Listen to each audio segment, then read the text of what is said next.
உனக்கு கஷ்டம் வந்துனே இருக்க, அதுக்காக வருத்தப்படுறையா, திரும்ப திரும்ப வருதா?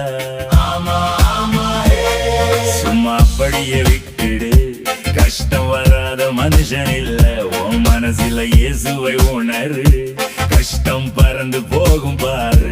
Praise the Lord, oh praise the Lord, hallelujah hallelujah hallelujah hallelujah. பாடலாமா நண்பா, hallelujah amen.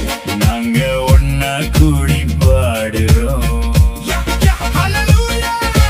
கர்த்தரை மகிமைப்படுத்துறோம், நாங்க ஒன்னா கூடி பாடுறோம், கர்த்தரை மகிமைப்படுத்துறோம்.